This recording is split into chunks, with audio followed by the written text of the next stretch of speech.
Hey gang, Brad here, and I just want to tell you that now may be your last chance to book the vacation of a lifetime, spending a week with 3,000 other crazy 80s fans on the 80s Cruise. Royal Caribbean's Explorer of the Seas leaves Miami on March 8th, 2020 for 7 glorious Caribbean days, with stops in San Juan, St. Thomas, Punta Cana, and Labadee.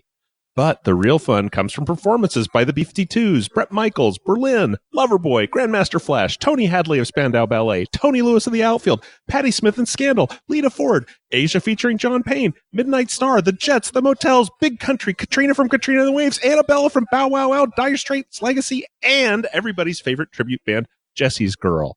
Along with them are the original MTV VJs, Mark Goodman, Nina Blackwood, and Alan Hunter. And new this year, Larry the Duck from SiriusXM's First Wave station. Plus, we have a special bonus for Stuck in the 80s listeners. If you book with the promo code STUCK, that's STUCK, like I'm stuck having a great time with 3,000 people in the Caribbean, you get $200 cabin credit. But don't wait. There's only one cabin category left. Find out more at www.the80scruise.com.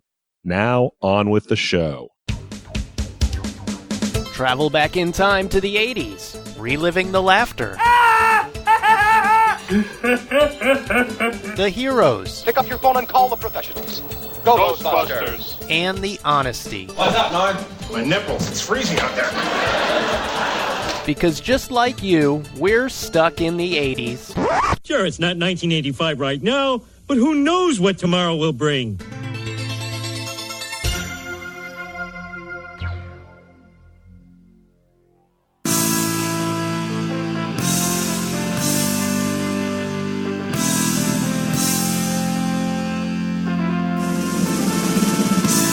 Hey, welcome to Stuck in the 80s. It's your host, Steve Spears. And Brad in L.A. And today we get to spend some time with the frontman of Asia featuring John Payne. Asia? You framed an Asia poster? How hard did the people at the frame store laugh when you brought this in? They did not laugh at me. Stuck in the 80s is a member of the CLNS Podcast Network. You can find our podcast on iTunes, iHeartRadio, Google Play, Spotify, Stitcher, and the CLNS Media mobile app. And don't forget to listen to our podcast at the CLNS Media website. You can find it at, everyone together now, clnsmedia.com. As always, we plead, please, if you love our show, share the links on social media. And don't forget to like our page on Facebook and follow us on Twitter. From the very first rush to the very last sigh, in a moment's touch to the whole of time, be the secrets of me. Kiss the tears that you cry, oh girl. Brad, you know what's extra funny about that line from the 40-Year-Old Virgin? John Payne, the leader of Asia featuring John Payne, actually made that joke to me during this week's interview when I told him that I had a mural of an Asia album outside my college dorm room. It's a classic story that dates to the early days of the podcast. I'm trying to figure out how much paint you guys had to buy to put that thing together. It was more than a little bit. And he asked me if I could find it, send it to him, so I did. I found it a couple hours ago this morning, and so I sent it off to him with a thank you for the interview, and I'm curious to see if he responds. But before we start with the interview, just a little quick background on our guest. John Payne became the lead singer in Asia in 1991 when John Wetton, the original lead singer, left the band. He and Geoff Downes, the band's original keyboardist and the co-writer of so many classic Asia tunes, basically kept the band alive for the next 15 years. They released 6 new studio albums. Good grief. They toured. Yeah, I mean, it's almost inconceivable to think that there was a period of time when John Payne had been the lead singer of Asia much longer than John Wetton had. Now, things kind of maybe evened out after the original Asia reformed in 2006. But John still tours. They came to a legal agreement where they can perform as Asia featuring John Payne. And, of course, he and Asia will be performing on the 2020 voyage of the 80s Cruise. It's awesome. I'm looking forward to seeing them. Yeah, they're going to be fun. So in our interview, John talks about the band's history, how he came to join Asia, how he met Geoff. It's a great conversation. Please do not get too distracted by the sounds of John's pets. I did what I there's at least one bird that you'll hear pretty significantly in the background. And then at one point, I'm pretty sure there's a cat that's in the room and meowing pretty loudly. I edited out what I could, but what I left in just adds to the flavor. Just shows the softer side of John Payne. Right. And I didn't want to ask him about it because I thought we were having such a nice chat. I didn't want to ruin the flow of the conversation. Yeah. And I didn't want him to start to notice that the sounds were sometimes really, really loud. In any case, sit back and enjoy my conversation with Asia's John Payne.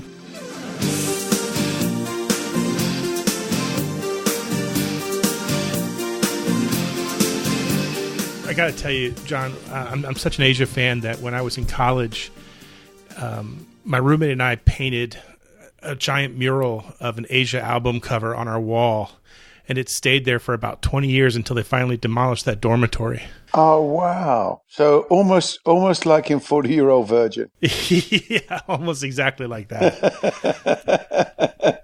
What size did you do it? Oh, it's huge. It must have been 6 feet by 6 feet. Oh, wow. I have a picture of it somewhere. I'll scan it. Oh, if you do, send it to me. Yeah, I'd love to see it. So excited because you're going to be on the 80s cruise in 2020. Yes. And so I guess my first question's got to be: Is this your first kind of rock cruise, or have you been on cruises before or performed on cruises before? I did. I think somewhere around 2013. I think it was 2013 or 2014. I did one with the Moody Blues. Oh, nice. And it left from Florida, and it was fun. It was some friends of mine, the Zombies did it as well. And sadly, it was the last time I got to see Jim Rodford, who passed away. He was the bass player in the Zombies and the Kinks. Oh, yeah. And, I hung with Rod Argent and Justin from the Moody's, who I'm very good friends with. But it was a lot of fun, and I didn't think it would be as much fun. But it was really good. It's a really good vibe with everybody, and it by the end of the cruise, it kind of ends up as like one big family. It's exactly the same way the 80s cruise is for all of us. Right. I heard you had a show last week or so with Lou Gramm. Yes. And he was on the 2018 voyage of the 80s cruise. I'm just kind of wondering, did he tell you any stories about his time on the ship? No, he didn't. I didn't know that he'd done it. And Lou's a great storyteller, actually. We've become pretty close over the last few years. I've been working with him.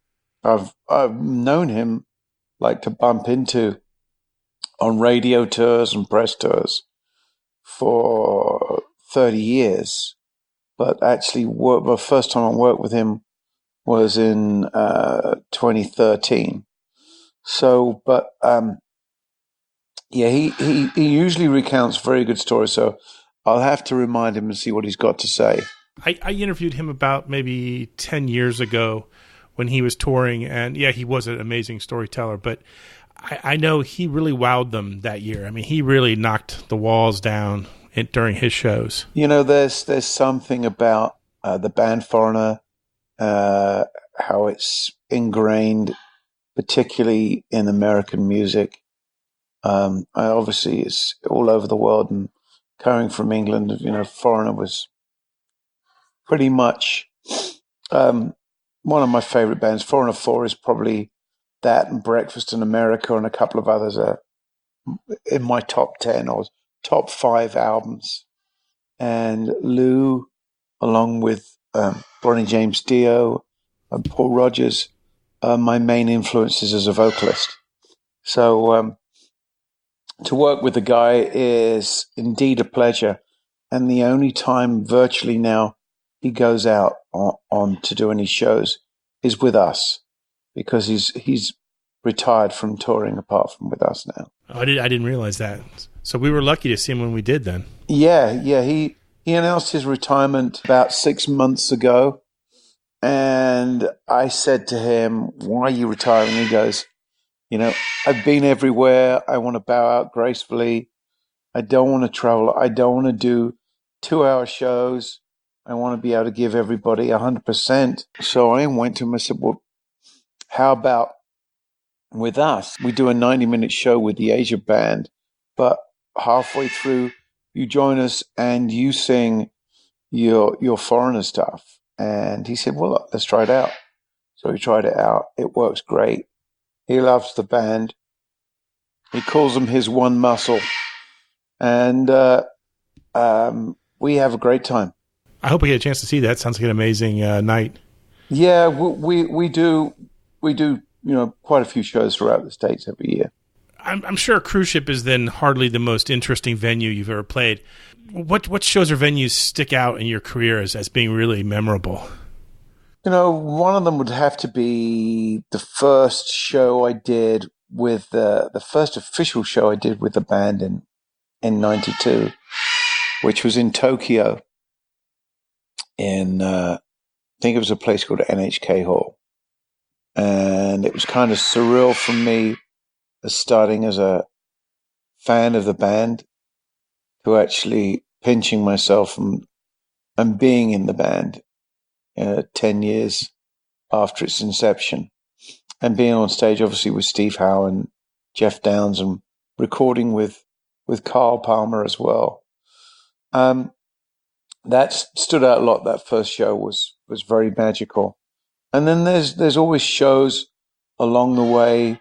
We played in Estonia to 200,000 people. That was pretty amazing.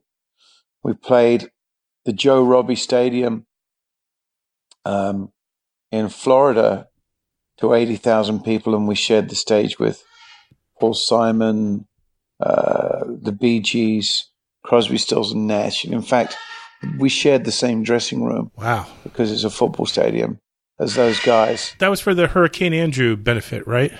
That's right. And I got to witness them doing Love the One You're With in the dressing room.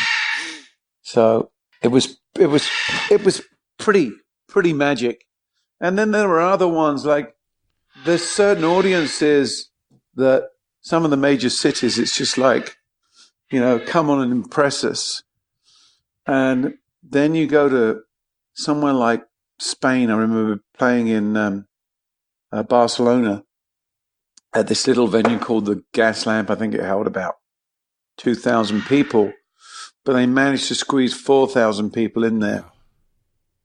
And they're like hanging from the rafters and singing every single song. I actually remember that one because Chris Slade was in the band on that one. So that would have been early 2000s. And that was probably the most enthusiastic audience I've ever seen in my life. You mentioned Japan, and I've always kind of wondered this. Like, Japan seems like it's always been a really supportive and hot market for Asia and other bands in general. I mean, Cheap Trick obviously had their big album, Budokan there.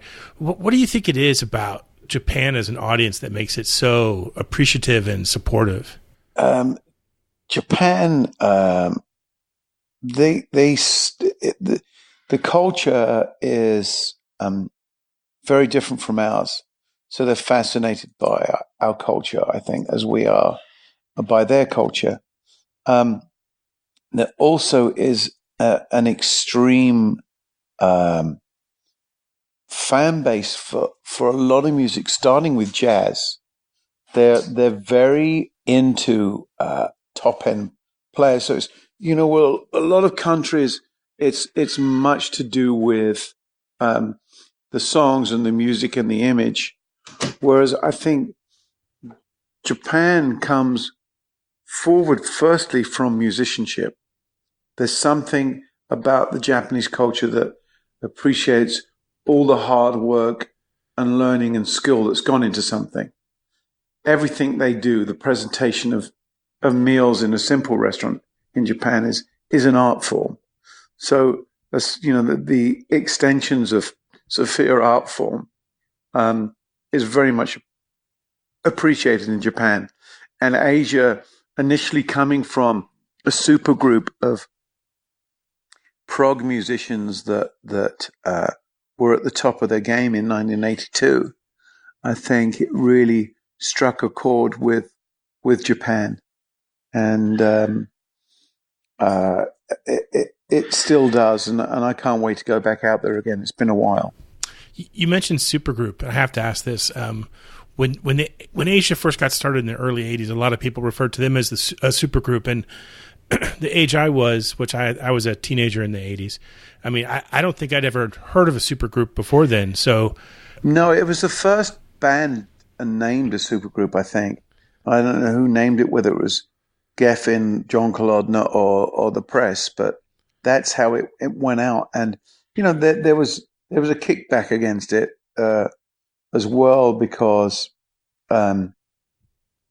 it might seem conceited to call it a supergroup, but that's really what it was.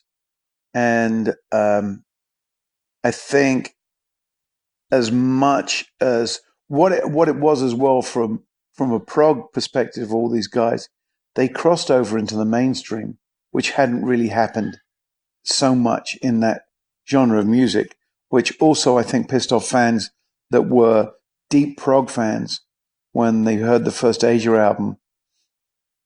You have songs like Heat of the Moment that were very radio friendly, and that's the antithesis of what a lot of prog fans want, is radio friendly. But you know, it did have obviously prog curves to it, but the writing, particularly of Wetton and Downes, was very, very commercial.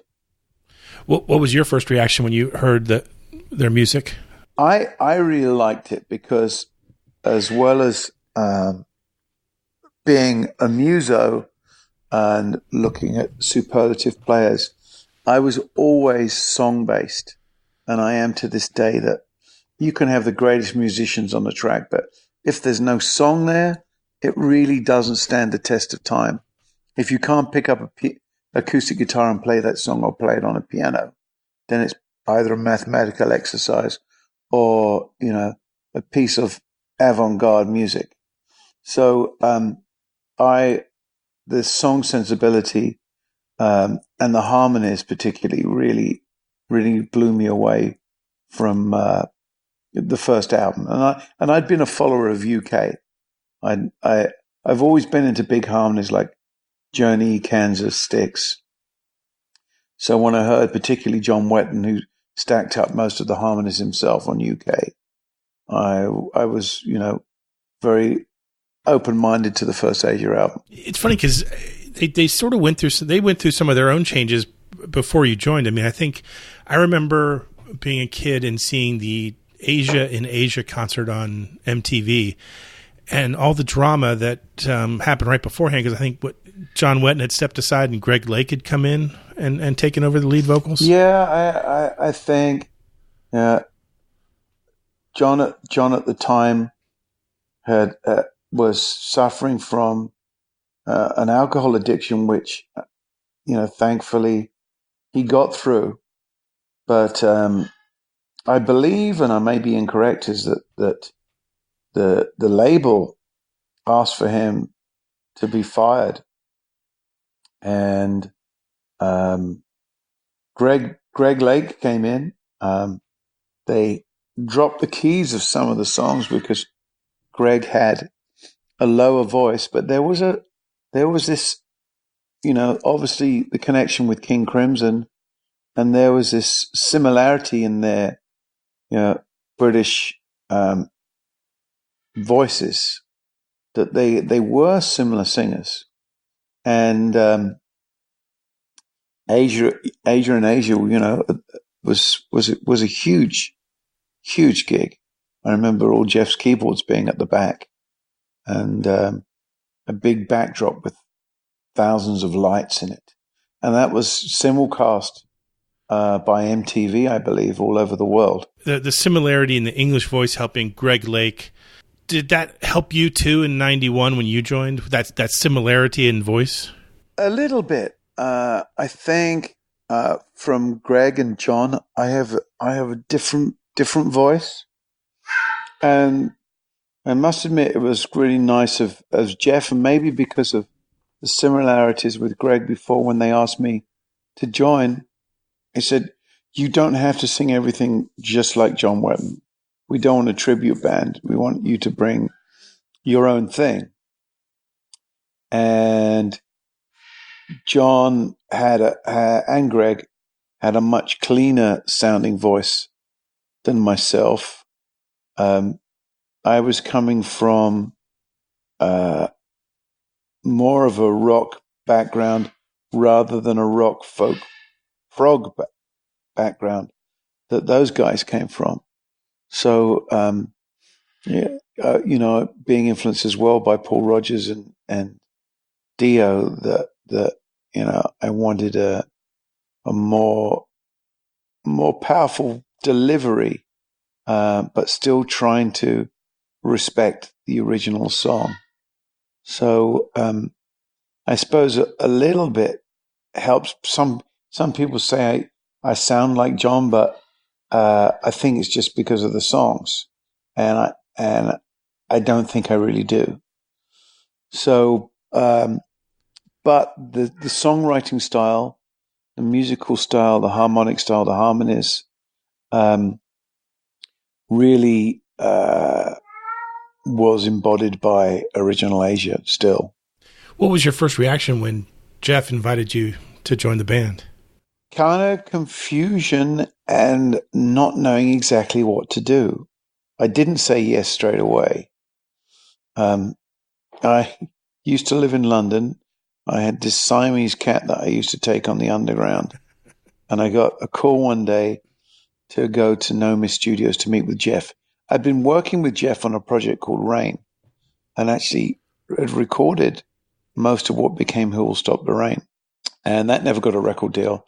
And then during that time, I was asked to join ELO as a vocalist. So I was kind of working songwriting with ELO.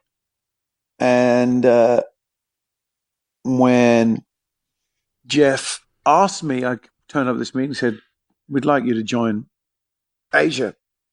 And I said, well, who's playing bass? He said, well, you are. And I said, well, I play bass and I sing, but I don't do the two together because it's a pretty hard thing to do, especially when you're playing songs like Cutting It Fine or whatever, and that there's a different but there's a different thing you have to lock into. When you're singing, you've got to lock into the drummer, and you might be 30 seconds, a 16th, or a push away from where those beats are. So you have to almost work like a drummer yourself, patting your head and rubbing your chest at the same time. I'd imagine. So, it took me a couple of days to think about it, and then I went, what am I doing? Because I should do it. And I did it, and spent a lot of time bass playing and singing before the first album, and then when we recorded Aqua, by the time we got to touring, I was pretty happy with doing the two things together. And to this day now, even if I take on another project, like what I've done with Dukes of the Orient or GPS, I'm playing bass and singing. Is that where you feel happiest now? Is that where you feel most comfortable now? Yeah, I mean, I started as a guitarist vocalist in the early days when I was a kid. And then I went and saw a gig, which was Michael Schenker Group and Van Halen in London. Wow. And I went, I don't want to play guitar anymore. These guys are so good. I think I'm just going to sing. And I spent a lot of time singing. But now, even on Asia albums back as far as 92, I played guitar, some guitar in it. And at home, I've got 30 guitars and I'm really into guitar tone. So, but no, I love playing bass. You wrote a lot of material with Geoff. What was that songwriting partnership like? Really good. He and I hit it off very good as songwriters, and I actually prefer more than anything, any other instrument working with someone that's a piano player. And all of our songs either started on acoustic guitar or piano. And we built the song, and then we built the production. We never went the other way around. So it was really good. Geoff has a wonderful knowledge of chords, wonderful knowledge of harmonic structure. And the two of us, we ended up sharing a house together for, 20 years almost. Wow.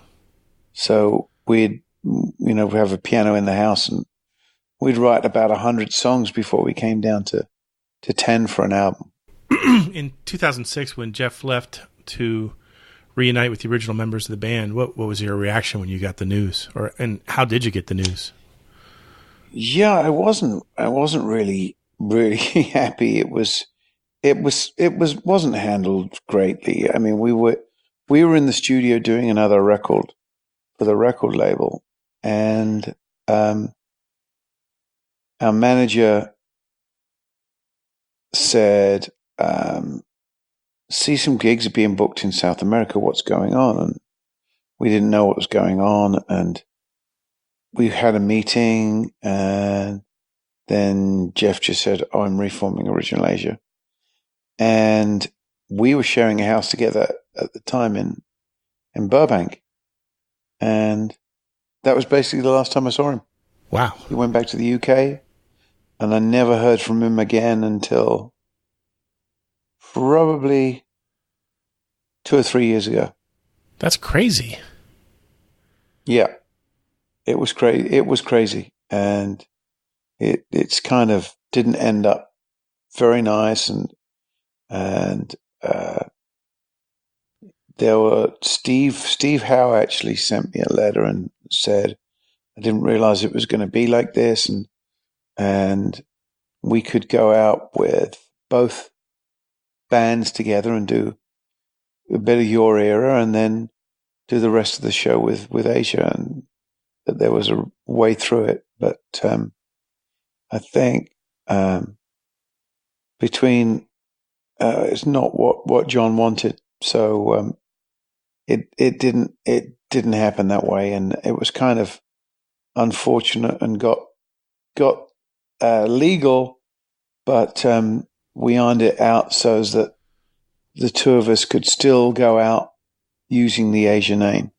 A handful of other bands have kind of survived when they've splintered into two groups. You have Jefferson Airplane and Starship come to mind, and Dennis DeYoung and Styx. They still both tour and play the same music.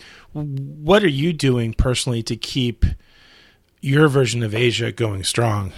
So we go out, and as you know, it's called Asia featuring John Payne when it goes out. But we play some of the material from all the albums that I did, and I had an extensive amount of albums with Asia as well. Unfortunately, that if we do any soft ticket shows, county fairs or casinos, then people are wanting to hear, obviously, the original album. The first album, even the first 3 albums that Asia self-titled album was the biggest album, and always will be. So you can't get away from the fact that if you are using anything in association with the name Asia, you must play Heat of the Moment. You must play Anytime Will Tell. You must play Soul Survivor. And I've played these songs for so long now that I'm, they're part of me, even though I wasn't involved in them in the first place. So, and I do love playing. There's one song I really love playing. It's Time Again. Oh yeah, it's got kind of a jazz vibe to it, and I have to be sure that the fact of album sales directs mostly what your set's going to be. But I love going deeper into tracks and playing some stuff that is more from my era, and on the cruise, I want to go deeper into that catalog as well. Good. I'm hoping we get to hear Military Man and Desire and Who'll Stop the Rain. Yes, they'll definitely be played. Even now, we play those three on a Asia FJP show. So, and we play Silent Nation, and I'd almost like to add a few more. I was talking to the guys about doing Someday of Evaqua, which I've not played for years. I think you'll find that the crowd on the ship is going to be very receptive to that.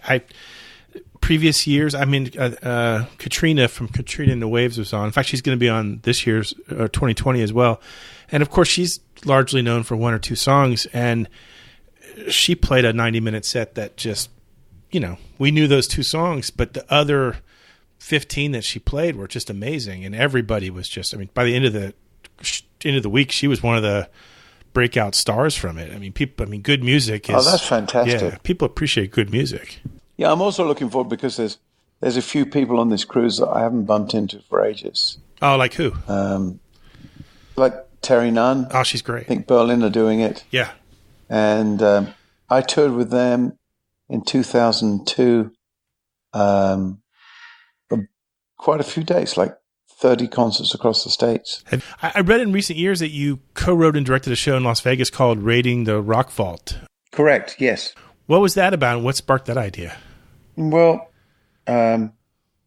previous manager of mine came to me and said, we want to go on the road with a show that's basically just a covers band, but the ultimate covers band. So playing some of the greatest hits of the 80s and the 70s, and just tour it.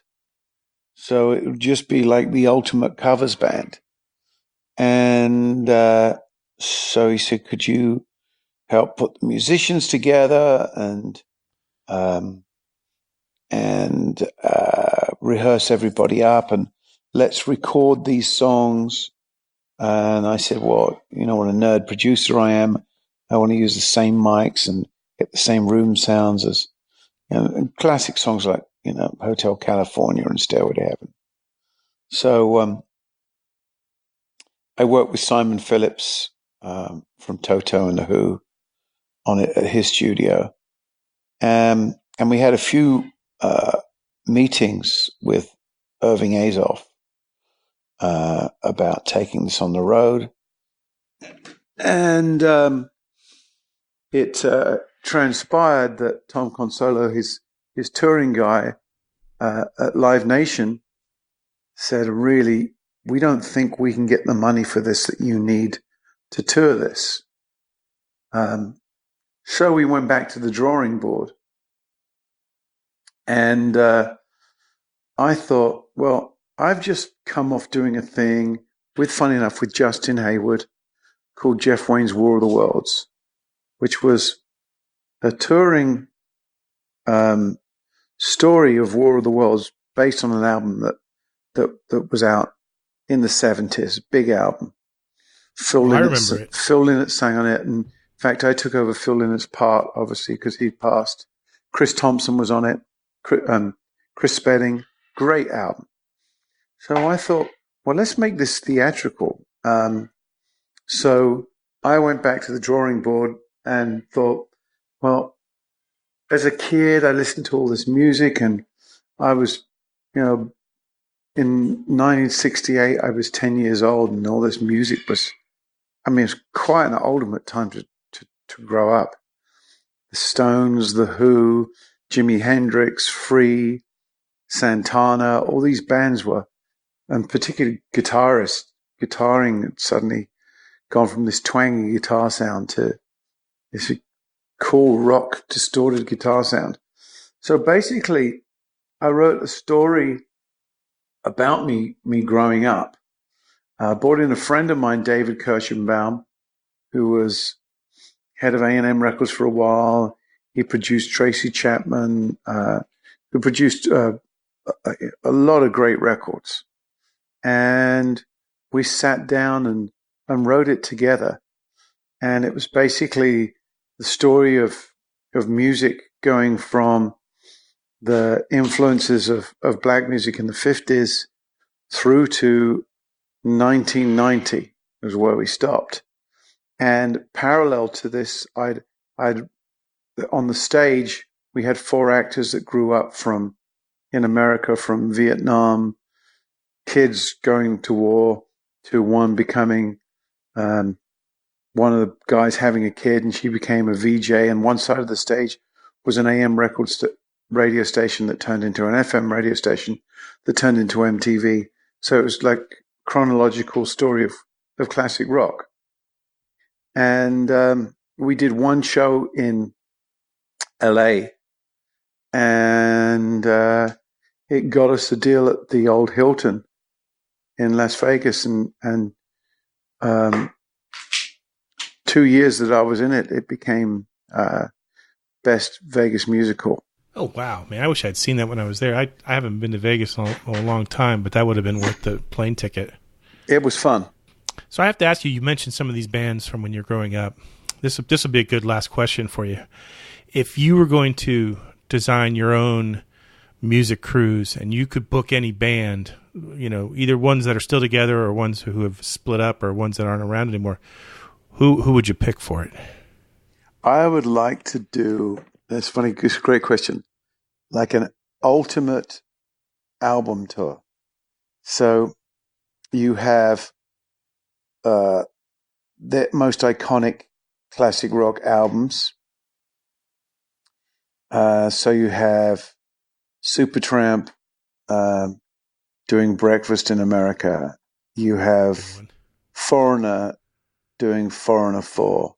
And then, you can go on with, Styx, I don't know, Grand Illusion or whatever. But if you could get like 6 bands and then the splinter off from those bands to do those iconic albums, Boston, the first Boston album, Santana or Abraxas,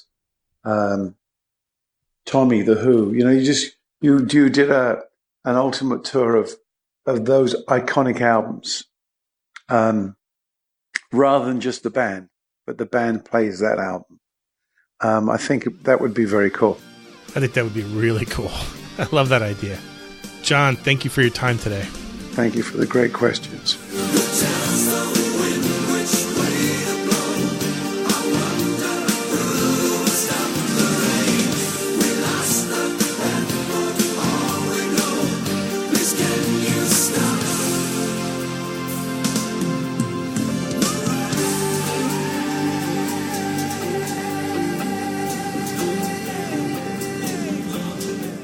So there he is, John Payne from Asia featuring John Payne. What do you think, Brad? That was amazing. I especially like the cat. I still am kind of in shock about how Geoff Downes left John Payne behind and just kind of rejoined his old bandmates and just sort of left him hanging there. Can I call that a dick move? Because it kind of is a dick move. It seems like a dick move. I mean, there may be some subtleties to it that we don't appreciate, but the story as recounted doesn't really cast Geoff in a good light, I don't think. Right. No. And once upon a time, he was probably on my bucket list of people to interview, but I would have a hard time getting through it now and not asking him to make some attempt to acquit himself of what was surely a pretty mean-spirited thing. Yeah, walk me through that, Geoff. Oh, well, Steve. Yeah. How about I just hang up on you, Steve? Well, look, you do that too. There's one thing I'd like to walk you through right now. Can you guess what that would be? I pray to God it's the Seggies. You guys cool it with the gay. The Seggies.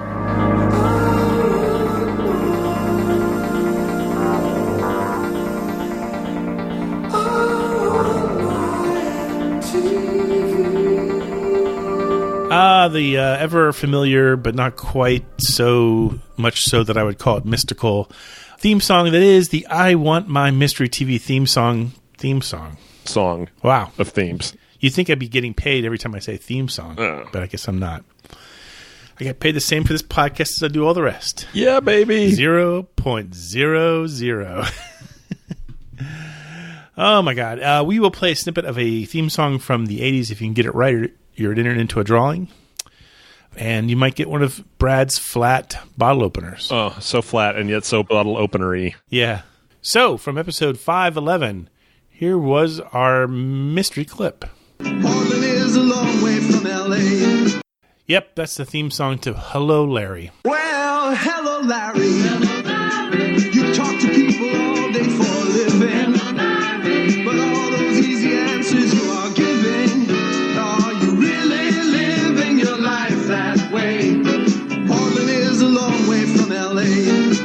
Yeah, you dug deep for that one, my friend. You dug deep for that. I'd never even heard of this TV show. Really? Oh, I remember it. Well, answers started coming in, and I'm like, well, that must be what it was. I don't know what the heck he's talking about. You know how hard it is to pull a clip from this theme song without giving away the name of the show? Literally, the only lyrics in 99% of the lyrics in the song are "Hello, Larry." This song was swirling around my head for like the last 2 weeks, ever since I put it in there. That and Portland is a long way from L.A. I don't know why I'm singing today. You're a musical person. I'm not. Anyway, why don't you read some winners? Because some people did get it right. Winners this week include Greg, Mr. She-Ra White, Brock in North Dakota, Tim in Toadsuck, Jeff Rocks in Indiana, Dave in Houston, Lou, Sweet Lou Grilly, Kevin Serving Wench, Jeff in Eden Prairie, Minnesota, Peter Ryan in Montreal, Tom Korn in Austria, Steve in Halifax, Giovanni from London, Joseph Perdue, Emma from Egan, and our old friend Chase Squire, who writes, "Hi guys, just got back from listening to your second Close But No Cigar podcast during my morning run in beautiful Bogota, Colombia." What? Crazy. First of all, I finally got one of your TV theme songs. This one was the god-awful How in the Hell Did It Last 2 seasons, but it was the inspiration for the much better, similarly themed radio talk show sitcom Frasier. Wow, that's a tortured sentence. Oh, wait, I didn't even get through the whole thing yet. McLean Stevenson vehicle, Hello, Larry. Should I give that whole sentence one more read so the listeners can appreciate the wonderfulness of it? No. We'll move on. That show was so awful in the first season, centered on life at a radio station, that they changed it to a single dad raising daughters theme in the second season. They just changed like the last word or two of the theme song to make it fit the new focus. Back to Bogota. My wife Sarah Lee and I quit our jobs and are enjoying a 3-month tour of some South American cities as we consider retiring outside the United States. Yes, the children of the 80s are retiring. I can think of 2 other listeners who have retired. One has her own Stuck in the 80s theme song. Carol Jansen. Yeah. And the other, I believe, retired after serving our country on a beautiful island neighboring Florida. Jeff in Cuba. I've officially become one of those old guys of my youth who attended classic hot rod car shows and took 50s cruises with special guest Wolfman Jack. As you know, Miami Vice is and always will be my favorite TV show. So I cannot tell you how effing Sonny Crockett badass it felt to book a ticket to Bogota one way. Listen, pal, if I don't get to Bogota before Calderon's people, our cover's blown. That said, never call your wife Tubbs. Trust me on that one. Cruising the streets of Bogota, I'll forever be not just stuck in the 80s, but living in the 80s. Chase in Bogota. Wow. That's awesome. I think he's checking out 3 or 4 different countries down there. I know Colombia was one. I think Panama might have been another, and Costa Rica, and maybe Honduras might be the other one. So a lot of expats living in Honduras. Oh, who knew? So Chase sent me a T-shirt to give away to a podcast listener when they were cleaning out their place. He came across this T-shirt that he won in a contest from Alan Hunter, and it is a Daryl Hall and John Oates H2O Tour T-shirt. Wow. 1983 Tour T-shirt. I'm holding it in my hot little hand. Yeah. Nice. If I thought it would fit me, I would keep it. Original shirt? Yeah, we have to find a contest worthy of that. I don't think it's original because it's an American Apparel T-shirt, and that company wasn't around in the 80s. But it is a replication of the Hot H2O Tour. A replica, I should say. Yeah, it looks like it's a nice T-shirt. We need to figure out a way to give that away. Well, why don't we do this? Whoever wins this week, after we spin the wheel, they can choose between the bottle opener and the T-shirt. What size is the T-shirt? Steve, there's not a tag on it, but I think it's probably a large. Looks a little big to be a medium, but it's not an extra large. So no worries. I won't keep it. I won't claim I sent it out and then it got lost in the mail. Okay, well, let's spin the wheel, and whoever wins can either have the bottle opener or the Hall & Oates shirt. So go ahead, grab the wheel, and spin it. It's a matter of where he grips it. Wow.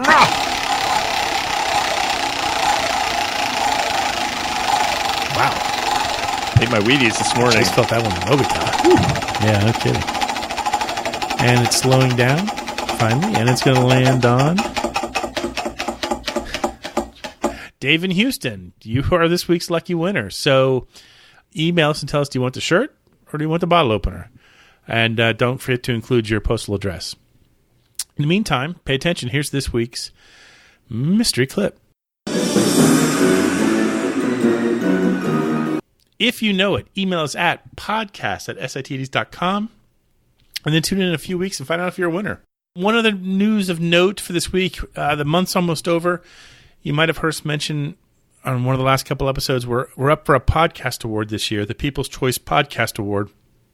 And we need your help to do it. It's all done by, listener vote. So here's how you can do it. You go to podcastawards.com. You'll have to register your email address. It's a bummer, I know, but it takes 2 seconds and you're done.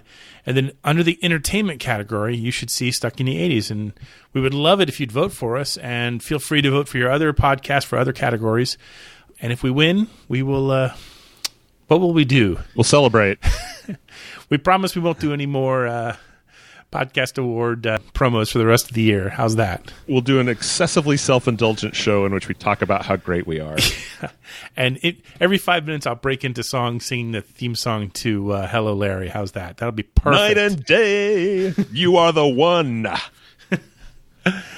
But anyway, we hope you join us on the 80s Cruise, because we're going to have some fun hanging out with John Payne. We appreciate him joining us for this episode of Stuck in the 80s. In the meantime, Brad and I will be here, hopelessly stuck in the 80s. Stuck in the 80s is a member of the CLNS Media Network. Special thanks to Check Battery Daily for our theme music. And don't forget to subscribe to the podcast on iTunes, Stitcher, or the CLNS Media mobile app.